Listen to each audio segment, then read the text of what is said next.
طه ما أنزلنا عليك القرآن لتشقى إلا تذكرة لمن يخشى تنزيلا ممن خلق الأرض والسماوات العلى الرحمن على العرش استوى له ما في السماوات وما في الأرض وما بينهما وما تحت الثرى وإن تجهر بالقول فإنه يعلم السر وأخفى الله لا إله إلا هو له الأسماء الحسنى.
If you have stolen my telephone from me,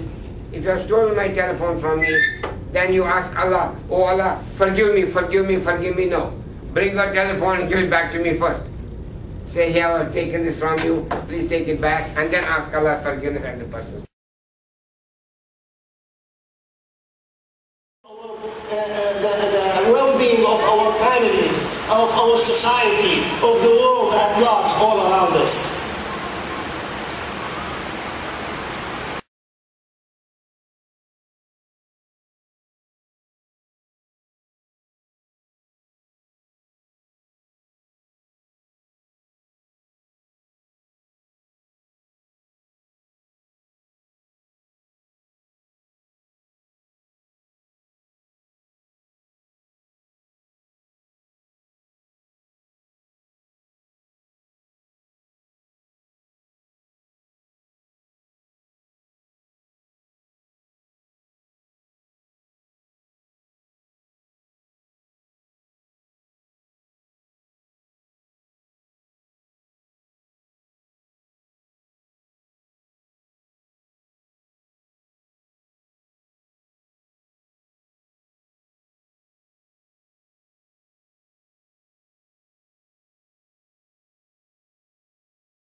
Initially, when I found out that she was deaf, I wasn't too concerned because I think I falsely assumed that once she received hearing aids that things would, be a lot easier and a lot better. And I don't think until she got older, maybe in early elementary school, I began to realize that she would face certain difficulties because the problem with being able to communicate with children her age. And she did have several friends who were Muslim, young girls who were her age, and they all seemed to get along well, but the biggest issue that she was faced is that when she was in a group setting with them and they were all talking and interacting, of course she was left out. By the time my daughter was in high school, and I guess it was around her junior year, I guess she came to me, I'm not sure, and I found out, I can't remember. She decided she didn't want to be Muslim. She was saying there were things she didn't understand, and she was saying also that there were things that she wanted to do that she wasn't allowed to do because she was a Muslim female. And she said she wasn't happy and she didn't want to be Muslim. I think that had there been more support during the time she was growing up, and if she had been able to have, deaf friends who were Muslim, that would have been a support for her and our family, and perhaps she would have been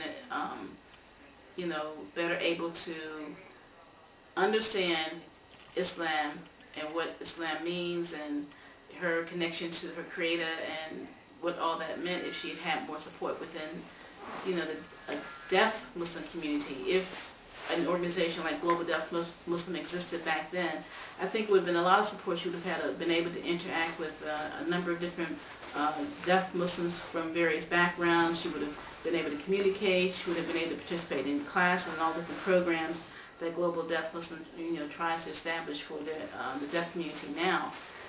And things I do regret is that we didn't push hard enough within our own immediate family, our extended family, and within the Muslim community to encourage people to learn to communicate with her, because her issue was an issue for the whole community. It wasn't just for our family.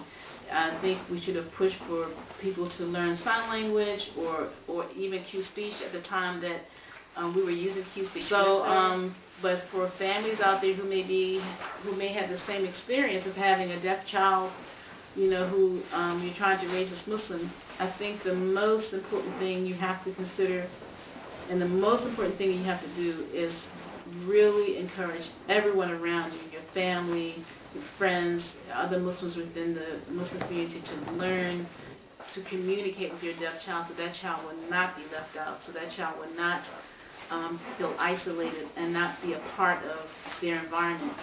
I think the key here is communication, and I've said that many, many times, that without having adequate communication, that deaf child, that deaf person is just lost. And I think I got a glimpse of it myself.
we're deaf, and we want the Quran signed in ASL.